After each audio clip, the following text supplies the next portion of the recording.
வணக்கம்ப்பா. என் நெஞ்சுக்குள்ள பல வருஷமா பூட்டி வச்சிருந்த பாரத்த இன்னைக்கு உங்ககிட்ட கொட்டி அழணும்னு தோணுச்சு.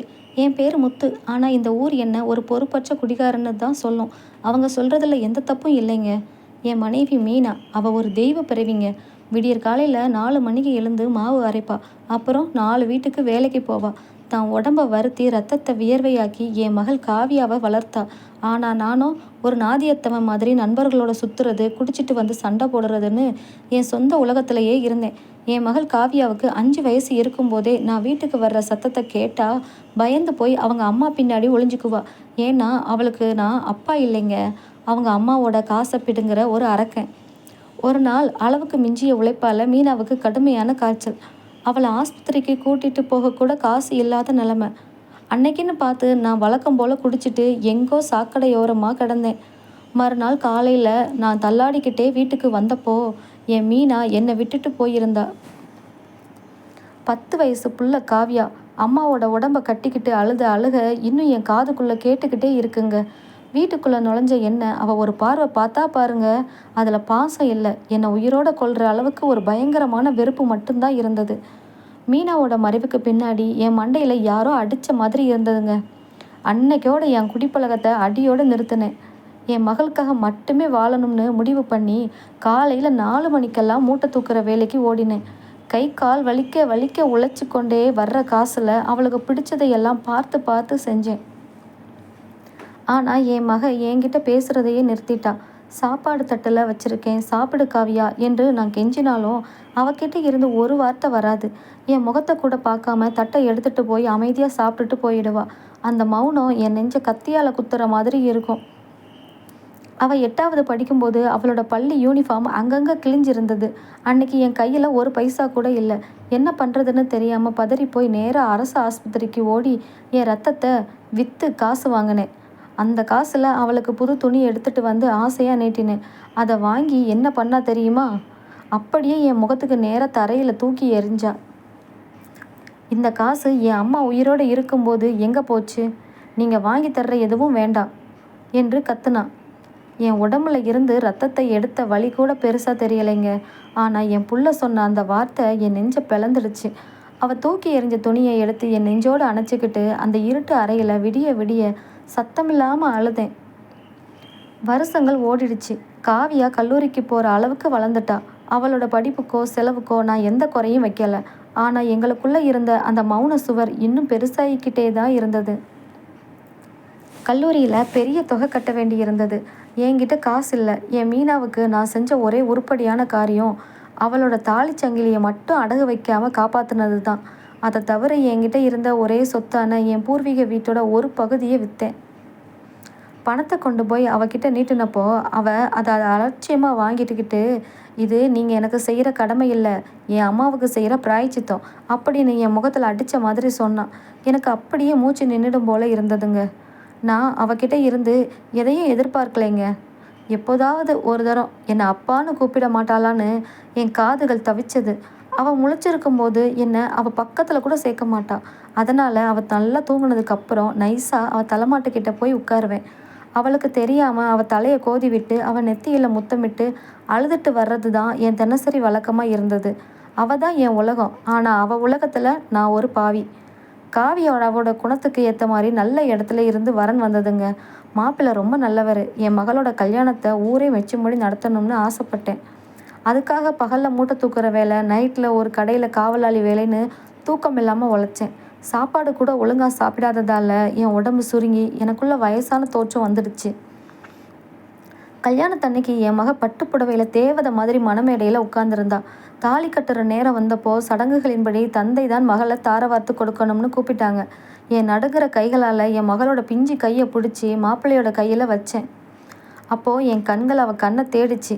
இப்போவாவது இந்த அப்பாவை மன்னிச்சிட்டியாமா அப்படின்னு என் கண்கள் கெஞ்சிச்சு.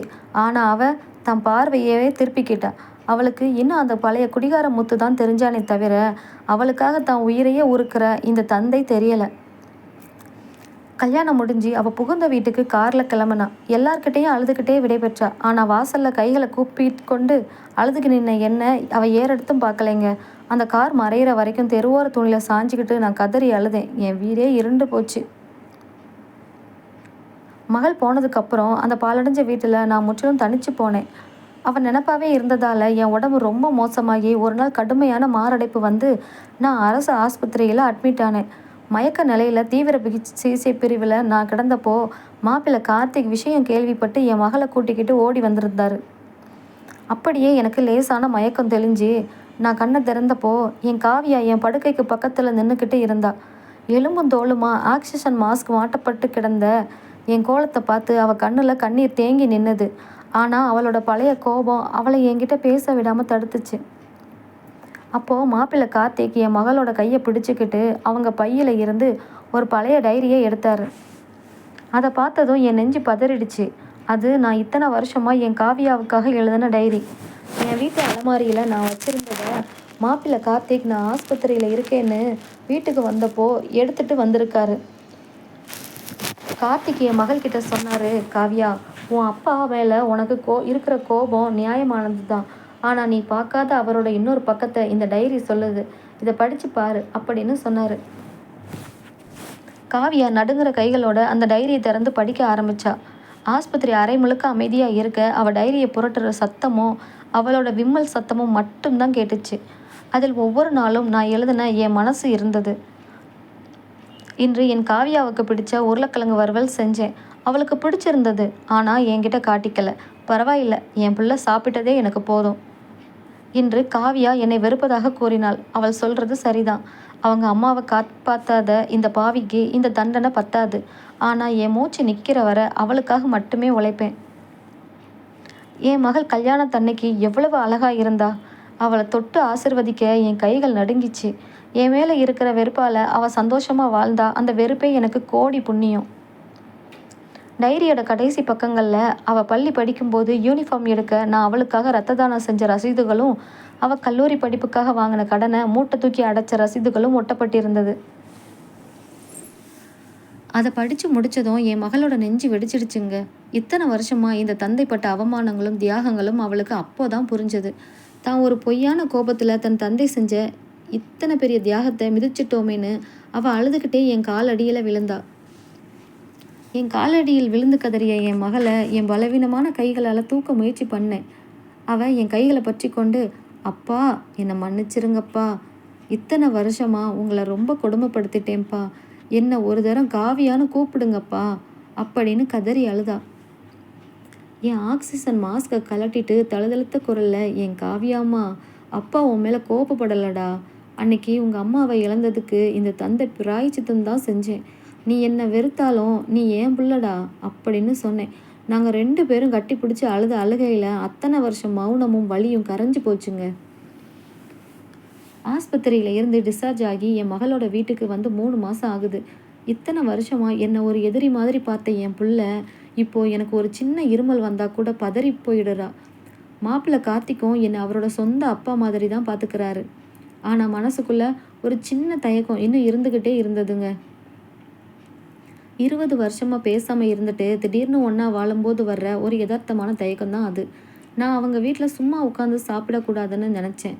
அதனால் அவங்களுக்கு தெரியாமல் காலையில் அவங்க வேலைக்கு கிளம்புறதுக்கு முன்னாடி வாசலை பெருக்குவது, செடிகளுக்கு தண்ணி ஊற்றுறதுன்னு ஏதாவது ஒரு வேலையை செய்ய ஆரம்பித்தேன்.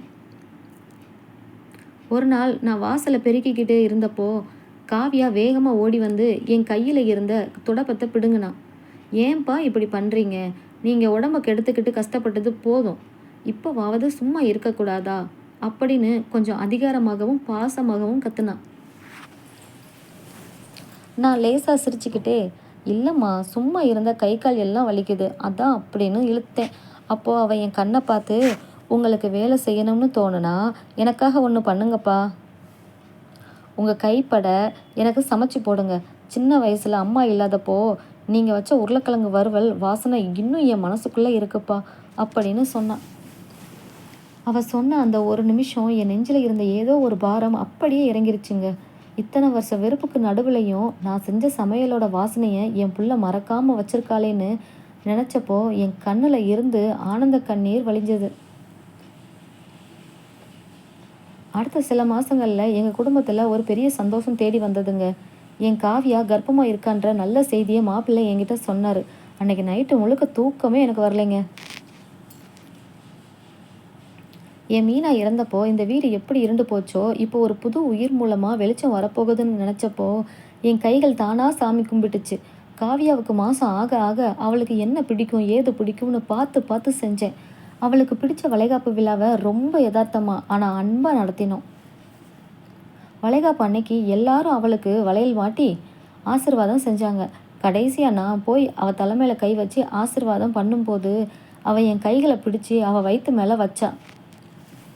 அப்பா, உங்கள் மீனா தான் எனக்குள்ள குழந்தையா பிறக்க போகிறான்னு என் மனசு சொல்லுதுப்பா.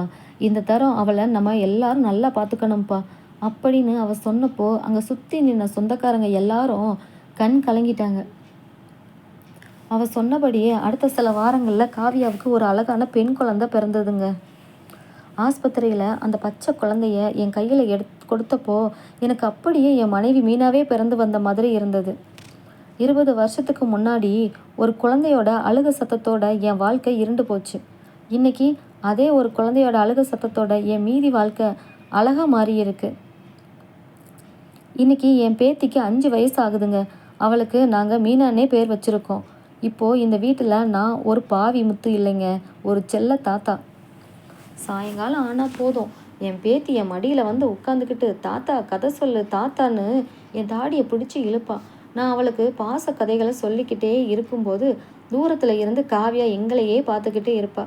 அவள் கண்ணில் இப்போது வெறுப்பு இல்லைங்க, அளவற்ற பாசமும் ஒரு நிம்மதியும் மட்டும்தான் இருக்குது. நாங்கள் கடந்து வந்த பாதை ரொம்ப ரணமானது தான். ஒரு பொறுப்பற்ற கணவனாக நான் செஞ்ச தப்புக்கு, ஒரு தந்தையாக நான் பட்ட அவமானங்களும் மௌனங்களும் தான் எனக்கு கிடைச்ச தண்டனை. ஆனால் அந்த மௌனத்தை உடைக்க ஒரு யதார்த்தமான சூழ்நிலையை அந்த கடவுள் கொடுத்தாரு. அதுக்கு நான் கோடி புண்ணியம் செஞ்சுருக்கணும். யாராவது உங்ககிட்ட தப்பு செஞ்சா அவங்கள உடனே ஒதுக்கிடாதீங்கப்பா. காலம் ஒரு நாள் அவங்களோட உண்மையான முகத்தையும் தியாகத்தையும் புரிய வைக்கும்.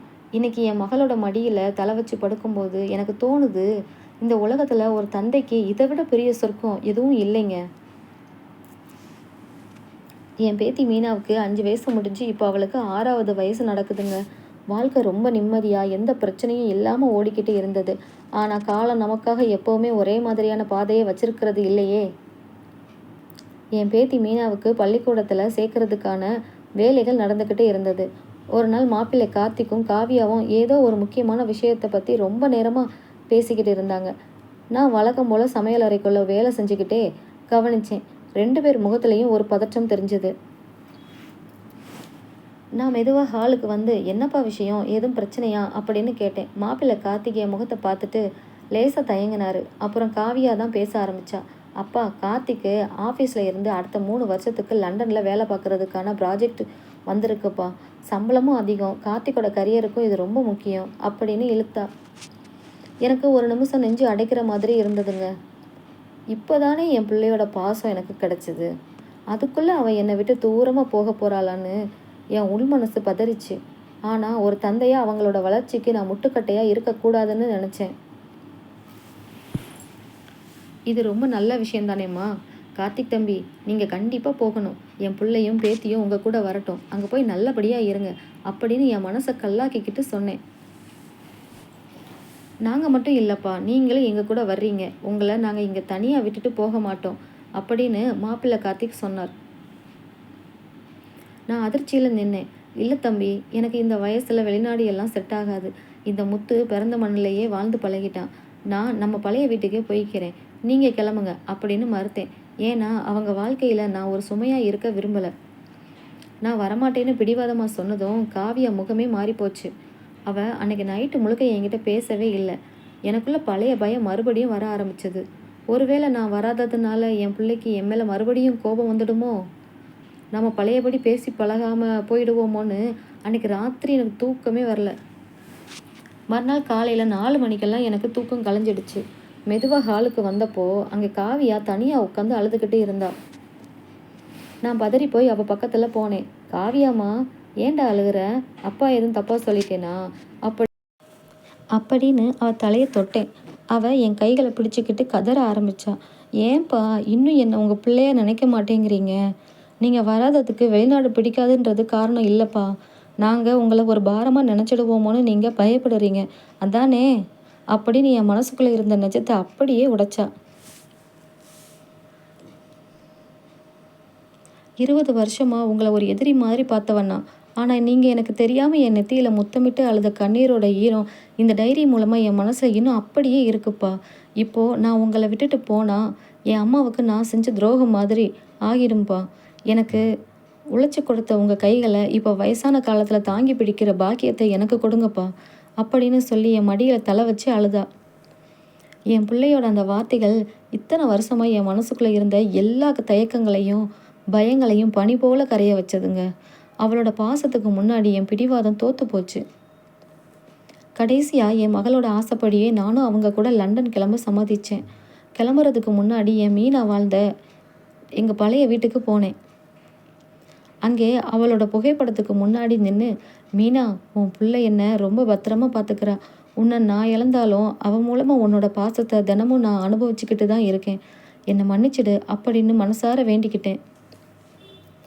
இன்னைக்கு நாங்கள் லண்டன் வந்து இறங்கி 1 வாரம் ஆகுதுங்க. சுற்றி பனி கொட்டுது. எல்லாமே புது இடமா இருக்கு.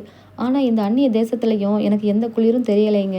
ஏன்னா என் மகள் காவியாவோட பாசமும் என் பேத்தி மீனாவோட பிஞ்சு கைகளும் என்னை ஒரு போர்வையாக சுற்றி அரவணைச்சிக்கிட்டு இருக்கு. மனுஷன் வாழ்கிற இடம் முக்கியம் இல்லைங்க. அவனுக்கு கிடைக்கிற அன்பு நிம்மதியும் தான் முக்கியம். என் வாழ்க்கையோட ஆரம்பம் ஒரு நரகமாக இருந்தாலும் என் இறுதி பக்கங்களை என் மகள் ஒரு சொர்க்கமாக மாற்றிட்டா. லண்டன் நகரத்தோட பனிக்குளிரிலும் என் மகளோட பாச கதகதப்பில் என் நாட்கள் ரொம்ப நிம்மதியாக நகர ஆரம்பிச்சதுங்க. புது இடம், புது மனசங்கள்னு எல்லாமே புதுசாக இருந்தாலும் என் காவியா என்னை ஒரு குழந்தைய போல பார்த்துக்கிட்டா. ஆனால் காலம் நமக்கு எப்போவுமே நிம்மதியை மட்டுமே கொடுத்துக்கிட்டு இருந்தா அது வாழ்க்கையே இல்லைங்கிறது போல அங்கே ஒரு புதிய சோதனை எனக்காக காத்துக்கிட்டு இருந்தது. லண்டன் வந்து 6 மாதம் இருக்கும்ப்பா.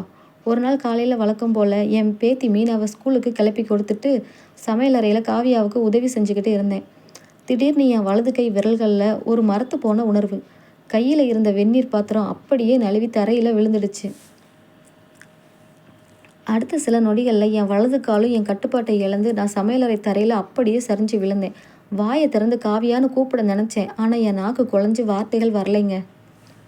சத்தம் கேட்டு ஓடி வந்த காவியா நான் தரையில் கிடக்கிறத பார்த்துட்டு அலறி துடிச்சிட்டா. அப்பா அப்பா என்னப்பா ஆச்சுன்னு என்னை உழுக்குனா. எனக்கு எல்லாமே கண்ணுக்கு தெரிஞ்சுது. ஆனால் என்னால் பேசவோ அசைக்கவோ முடியலை. மாப்பிள்ளை கார்த்திக் ஓடி வந்து ஆம்புலன்ஸை கூப்பிட்டாரு. டாக்டர்கள் என்னை சோதிச்சுட்டு சொன்ன வார்த்தை என் காவியாவோட உலகத்தையே உலுக்கிடுச்சு. அவருக்கு லேசான பக்கவாதம் வந்திருக்கு. உடம்போட வலது பக்கம் தற்காலிகமாக செயல் இழந்திருக்கு. பழையபடி பேசவும் நடக்கவும் சில மாதங்கள் ஆகும். தீவிரமான பிசியோதெரப்பி சிகிச்சை வேணும் அப்படின்னு சொல்லிட்டாங்க. வீட்டுக்கு கூட்டிகிட்டு வந்ததுக்கு அப்புறம் நான் ஒரு உயிரற்ற பொம்மை மாதிரி படுக்கையில் கிடந்தேன். சின்ன வயசில் என் குடும்பத்தை கவனிக்காமல் ஊர் சுற்றின இந்த உடம்பு இப்போ என் பிள்ளைக்கு ஒரு பாரமாக படுக்கையில் கிடக்கேன்னு நினச்சப்போ என் இடது கண்ணில் இருந்து கண்ணீர் தாரை தாரையாக கொட்டுச்சு. படுக்கையில் கிடந்த என்ன என் காவியை எப்படி பார்த்துக்கிட்டா தெரியுமாங்க? சின்ன வயசில் அவள் எனக்கு செய்ய வேண்டிய கடமைகளை எல்லாம் தாண்டி ஒரு தாயா மாறி என்ன அரவணைச்சா. தினமும் காலையில் எனக்கு பல் துளக்கி விடுறதுல இருந்து உடம்பை தொடச்சி விடுறது, சாப்பாட்டை மிக்சியில் அரைச்சி ஒரு குழந்தைக்கு ஊட்டுறது போல் என் வாயில் ஊட்டி விடுறதுன்னு எல்லாத்தையும் அவளே செஞ்சா. மாப்பிள்ளை கார்த்திக்கும் அவளுக்கு துணையாக இருந்தார். ஒரு நாள் ராத்திரி அவள் எனக்கு சாப்பாடை ஊட்டி விட்டுட்டு இருந்தா. என்னால் ஒழுங்காக விழுங்க முடியாமல் சாப்பாடு என் வாயோரமாகவே ஒழுகுச்சு. அதை அவள் தன் புடவை முந்தானையில் தொடச்சி விட்டா. என் நிலைமையை பார்த்துட்டு எனக்கு அழுக முட்டிக்கிட்டு வந்தது. என் இடது கையால் அவள் கையை பிடிச்சி என்னை முதியோர் இல்லத்தில் சேர்த்துடுமா, உனக்கு நான் சுமையாக இருக்க விரும்பலை அப்படின்னு ஜாடை காட்டி கண்ணீர் விட்டேன். காவியா அந்த சாப்பாடு தட்டை ஓரமாக வச்சுட்டு என் கைகளை தன் கன்னத்தில் வச்சுக்கிட்டா. என்னப்பா நினச்சிங்க உங்கள் மனசில்? சின்ன வயசில் நான் உங்களை தூக்கி எறிஞ்சப்போ நீங்கள் உங்கள் ரத்தத்தை விற்று எனக்கு புத்தாடை வாங்கி தந்தீங்களே, அன்னைக்கு உங்கள் உடம்புல இருந்து ரத்தம் வடியும் போது உங்களுக்கு வலிக்கலையாப்பா? என் படிப்புக்காகவும் கல்யாணத்துக்காகவும் நீங்கள் தூக்கம் இல்லாமல் மூட்டை தூக்குனீங்களே, அன்னைக்கு உங்கள் கை கால் வலிக்கலையாப்பா? நீங்கள் செஞ்ச தியாகத்துக்கு முன்னாடி நான் செய்கிறது எதுவுமே இல்லைப்பா. இந்த உலகமே உங்களை கைவிட்டாலும் உங்கள் காவியா உங்களுக்கு தாங்கி பிடிப்பாப்பா அப்படின்னு சொல்லி என் நெஞ்சில் சாஞ்சு அழுதா. அவளோட அந்த பாசம் எனக்குள்ளே இருந்த நோயோட வலியை விட பெரிய மருந்தாக வேலை செய்ய ஆரம்பிச்சதுங்க. என் மகளோட அன்பும் மாப்பிள்ளையோட அரவணைப்பும் வீண் போகலைங்க. அடுத்த சில மாதங்களில் என் உடம்புல ஒரு பெரிய அதிசயம் நடக்க ஆரம்பிச்சது. மெதுவாக என் வலது கைவிரல்கள் அசைய ஆரம்பிச்சது. குழஞ்சி போயிருந்த என் நாக்கு கொஞ்சம் கொஞ்சமாக வார்த்தைகளை உச்சரிக்க தொடங்கிச்சு. டாக்டர்களே ஆச்சரியப்படுற அளவுக்கு நான் என் கால்களை எடுத்து வச்சு நடக்க ஆரம்பித்தேன். இதுக்கு காரணம் மருத்துவத்தை விட என் மகள் என் மேலே பொழிஞ்ச அத்தகு பாசகம்தான். இன்னைக்கு லண்டனில் ஒரு அழகான பூங்காவில் நானும் என் மகள் காவியாவும் பேத்தி மீனாவும் நடந்து போய்கிட்டு இருந்தோம். இப்போது என் வலது கை தளர்வாக இருந்தாலும் அதை என் மகள் காவியா தன் கைகளால் இறுக்கமாக பற்றிக்கிட்டு இருக்கா. என் பேத்தி மீனா என் இடது கையை பிடிச்சிக்கிட்டு ஓடிட்டு இருக்கா. என் வாழ்க்கையோட ஆரம்ப பக்கங்களில் நான் ஒரு மோசமான அப்பாவாக தோற்று போயிருக்கலாம். ஆனால் என் மகள் கொடுத்த இந்த இரண்டாவது வாழ்க்கையில் ஒரு நல்ல தந்தையா, பாசமான தாத்தாவா நான் ஜெயிச்சிட்டேங்க. பெத்தவங்களுக்கு வயசான காலத்தில் பணம் காசை விட நாம் காட்டுற ஒரு சின்ன அன்பும் அரவணைப்பும் தான் அவங்களோட ஆயுளை நீட்டிக்கும். என்னோட இந்த நீண்ட கண்ணீர் கதையை கேட்டு எனக்காக உருவிய அனைத்து நல் இதயங்களுக்கும் இந்த தந்தையின் நெஞ்சார்ந்த ஆசீர்வாதங்களும் நன்றிகளும். என் வாழ்க்கையோட ரணங்கள் எல்லாம் தீர்ந்து ஒரு வழியாக நிம்மதி அடைஞ்சிட்டேன்னு நினச்சப்போ தான் காலத்தோட அடுத்த பக்கம் என் முன்னாடி திறந்ததுங்க. லண்டன் பூங்காவில் என் மகளோட கையை பிடிச்சிக்கிட்டு நடந்த அந்த நிமிஷம்தான் என் வாழ்க்கையோட ஆகச்சிறந்த தருணம்னு நினச்சேன். ஆனால் அங்கே ஒரு புதிய உறவோட வரவு எங்கள் எல்லாரோட வாழ்க்கையையும் இன்னும் அழகாக மாற்றப் போகுதுன்னு நான் எதிர்பார்க்கலைங்க. லண்டனில் கார்த்திக் தம்பியோட ப்ராஜெக்ட் முடிவுக்கு வர சமயம் அது. நாங்கள் எல்லாரும் மறுபடியும் எங்கள் சொந்த ஊருக்கே கிளம்புறதுக்கான ஏற்பாடுகளை செஞ்சுக்கிட்டு இருந்தோம். பூர்வீக மண்ணுக்கு திரும்புகிறோன்ற சந்தோஷம் என் நெஞ்சுக்குள்ளே பொங்கி வழிஞ்சது. ஆனால் ஊருக்கு வந்து இறங்கின சில வாரங்களில் ஒரு சனிக்கிழமை சாயங்காலம் என் பழைய நினைவுகள் என்னை உழுக்க ஆரம்பிச்சது. என் மகள் காவியாவுக்கும் மாப்பிள்ளைக்கும் தெரியாமல் நான் மட்டும் தனியாக பஸ் ஏறி என் பழைய கிராமத்து வீட்டுக்கு போனேன். இப்போது அது பூட்டி கிடக்கிற வெறும் வீடு இல்லைங்க, என் மீனா வாழ்ந்த கோயில். வீட்டு வாசலில் நின்று அந்த திண்ணையை பார்த்தப்போ என் காவியா சின்ன பிள்ளையா அழுதுகிட்ட நின்னது என் கண்ணுக்குள்ளே வந்து போச்சு. அப்போது அந்த தெருவோரமாக ஒரு 10 வயசு பையன் அழுக்கு துணியோட கண்ணில் ஒரு ஏமாற்றத்தோடு அழுதுகிட்டே நடந்து வர்றதை பார்த்தேன். அவனோட அப்பா குடிச்சிட்டு நடு ரோட்டில் நின்று அவனை கண்டபடி திட்டிக்கிட்டு இருந்தார். அந்த பையனோட கண்ணில் இருந்த பயமும் அவனோட அப்பாவோட பொறுப்பில்லாத தனமும் 20 வருஷத்துக்கு முன்னாடி என் காவியாவும் நானும் இருந்த அதே கோலத்தை என் கண்ணு முன்னாடி நிறுத்துச்சுங்க. என் நெஞ்சு அப்படியே பதறிப்போச்சு. ஓடி போய் அந்த பையனை தூக்கி நெஞ்சோடு அணைச்சிக்கிட்டேன். அழாதடா கண்ணா, அழாத அப்படின்னு என் தழுதழுத்த குரலில் சொன்னேன். என் பாவம் இன்னும் இந்த உலகத்தில் ஏதோ ஒரு ரூபத்தில் நடந்துக்கிட்டே தான் இருக்குன்னு நினச்சப்போ என் கண்ணீர் நிற்கலை. அன்னைக்கு நைட்டே அந்த பையனை பற்றி விவரங்களை ஊர்க்காரங்க கிட்ட விசாரித்தேன். அவனோட பேர் ஆகாஷ். அவங்க அம்மாவும் சில மாதங்களுக்கு முன்னாடி தான் காய்ச்சலில் இறந்துட்டாங்க. அவங்க அப்பா ஒரு குடிகாரன். பிள்ளையை கவனிக்காமல் தினமும் அடிக்கிறான். அன்னைக்கு ராத்திரி நான் வீட்டுக்கு திரும்பிய போது என் முகம் சரியில்லாததை பார்த்து காவியா பதறிட்டா. என்னப்பா ஆச்சு, ஏன் ஒரு மாதிரியாக இருக்கீங்க, உடம்பு எதுவும் செய்யுதா அப்படின்னு கேட்டா. நான் அவள் கைகளை பிடிச்சிக்கிட்டு இந்த ஜென்மத்தில் கேட்காத ஒரு பிச்சையை கேட்குற மாதிரி நடுங்கிற குரலில் பேசினேன். காவியாம்மா, அப்பா உங்ககிட்ட ஒரு வரம் கேட்கவாடா. நம்ம கிராமத்தில் ஆகாஷ்னு ஒரு தாயில்லா பிள்ளை இருக்காண்டா. அவனோட அப்பாவும் என்ன மாதிரி ஒரு பாவி தான். அவனை கொடுமைப்படுத்துகிறான். அந்த பிள்ளையை பார்க்கும்போது எனக்குள்ளே நீ அழுதுகிட்டு இருந்த அதே முகம்தாண்டா ஞாபகம் வருது. என்னை மன்னிச்சு அந்த பிள்ளையோட படிப்பையும் வாழ்க்கையையும் ஏற்றுக்க மாட்டியாம்மா? எனக்கு நீ செய்கிற கடைசி புண்ணியமாக இருக்கட்டும்டா அப்படின்னு சொல்லி விம்மினேன். காவியா ஒரு நிமிஷம் அமைதியாக என்னை மட்டுமே பார்த்தா. அவள் கண்ணில் இருந்து கண்ணீர் திரண்டு வந்துச்சு. அப்புறம் அவள் மாப்பிள்ளை கார்த்திக்கை பார்த்தா. கார்த்திக் தம்பி புன்னகையோடு தலையசைத்தார். காவியா என் கண்ணீரை தொடச்சி விட்டுட்டு சொன்னா, நீங்கள் என் தந்தைப்பா, நீங்கள் என்கிட்ட பிச்சை கேட்கலாமா? அன்னைக்கு என்னை ஒரு பாசமுள்ள அப்பாவா நீங்கள் காப்பாற்றுனீங்க. இன்றைக்கி அந்த பையனை நம்ம எல்லாரும் சேர்ந்து காப்பாற்றுவோம். நாளைக்கே அவனை நம்ம வீட்டுக்கு கூட்டிகிட்டு வரலாம்ப்பா அப்படின்னு சொன்னான். என் பிள்ளையோட இந்த தாராள மனசை கண்டு அந்த மீனாவே சொர்க்கத்தில் இருந்து வாழ்த்துவான்னு என் மனசுக்கு தோணுச்சுங்க. அடுத்த சில நாட்களில் சட்டப்பூர்வமான எல்லா உதவிகளையும் செஞ்சு ஆகாஷை நாங்கள் எங்கள் வீட்டுக்கே கூட்டிகிட்டு வந்தோம். ஆரம்பத்தில் அவன் ரொம்ப பயந்தான், யாரோடும் பேசலை. ஏன்னா அவனுக்கும் அப்பா என்றாலே பயந்தான். ஆனால் என் பேத்தி மீனா அவன் கூட விளையாட ஆரம்பித்தான். என் மகள் காவியா அவனுக்கு தன் கையால் சாப்பாடு ஊட்டி விட்டா. நான் மெதுவாக அவன் பக்கத்தில் போய் உட்காந்து, இனிமேல் நீ பயப்படாதடா கண்ணா, இந்த தாத்தா இருக்கேன் அப்படின்னு அவனை கட்டி பிடிச்சேன். அந்த பிள்ளையோட கண்ணில் இருந்த பயம் மறைஞ்சு ஒரு பாதுகாப்பான உணர்வு தெரிஞ்சதுங்க. இன்னைக்கு எங்கள் வீடு குழந்தைகளோட சிரிப்பு சத்தத்தால் நிறைஞ்சிருக்குங்க. ஒரு காலத்தில் பொறுப்பில்லாமல் சுத்தின இந்த முத்து இன்னைக்கு ஒரு மகளோட அன்பான அப்பாவா மட்டும் இல்லை, ஒரு அனாதை பிள்ளைக்கு நிழல் தந்த தாத்தாவாகவும் வாழ்கிறேன். வாழ்க்கையில் நாம் செய்கிற தவறுகளுக்கு பிராயச்சித்தம் தேட காலம் எப்போவுமே ஒரு வழியை காட்டும். அதை நாம் சரியாக பயன்படுத்திக்கிட்டா நம்ம வாழ்க்கையோட கடைசி பக்கங்கள் எப்போதுமே கண்ணீரால் அழியாது, பாசத்தால் அழகாக எழுதப்படும். ஆகாஷை எங்கள் வீட்டுக்கு கூட்டிகிட்டு வந்து 1 வருஷம் ஓடிடுச்சுங்க. ஆரம்பத்தில் மிரண்டு போய் நின்ன அந்த பிள்ளை இப்போ என் காவியாவை அம்மானும் கார்த்திக் தம்பி அப்பானும் கூப்பிட ஆரம்பிச்சிட்டான். என் பேத்தி மீனாவுக்கு அவன் இப்போது ஒரு பாசக்கார அண்ணன். என் குடும்பம் இப்போ முழுமை அடைஞ்சிடுச்சுன்னு நிம்மதியாக பெருமூச்சு விட்டப்போ தான் நான் நினச்சி கூட பார்க்காத ஒரு கடந்த கால நிழல் மறுபடியும் என் வாசலில் வந்து நின்னதுங்க. அன்னைக்கு ஞாயிற்றுக்கிழமை சாயங்காலம் நல்ல மழை பெஞ்சிக்கிட்டு இருந்ததுங்க. நான் திண்ணையில் உட்காந்து வேடிக்கை பார்த்துக்கிட்டு இருந்தப்போ வாசலில் ஒரு உருவம் வந்து நின்னது. நனைஞ்சு போயிருந்த உடம்பு நடுக்கத்தோடு நின்ன அந்த மனுஷனை பார்த்ததும் எனக்கு தூக்கி வாரி போட்டதுங்க. அவன் வேறு யாரும் இல்லைங்க, ஆகாஷோட சொந்த அப்பா சேகர். 20 வருஷத்துக்கு முன்னாடி நான் எப்படி கொடியே கதின்னு சுற்றுனேனோ அதே நிலமையில் அன்னைக்கு நான் பார்த்த சேகர் இல்லை அவன். இப்போது அவனோட 2 கண்ணும் பஞ்சு அடைச்சி உடம்பு முழுக்க வியாதியோட நடக்கக்கூட முடியாமல் ஒரு கம்பு வச்சுக்கிட்டு நின்னான். என்னை பார்த்ததும் அப்படியே நடுரோட்டில் என் காலில் விழுந்துட்டான். முத்தண்ணே, என்னை மன்னிச்சிடுனே, என் புள்ள ஆகாசை ஒரு தரம் பார்க்கணுன்னே அப்படின்னு சொல்லி கதறி அழுதான்.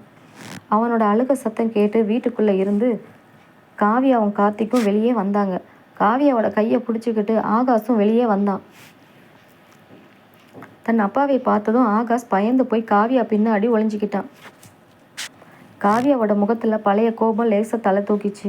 ஏன்னா அவளுக்கு தான் அப்பாவால் பட்ட கஷ்டமோ ஆகாஷ் பட்ட கஷ்டமோ ஒன்று தானே நல்லாவே தெரியுமே.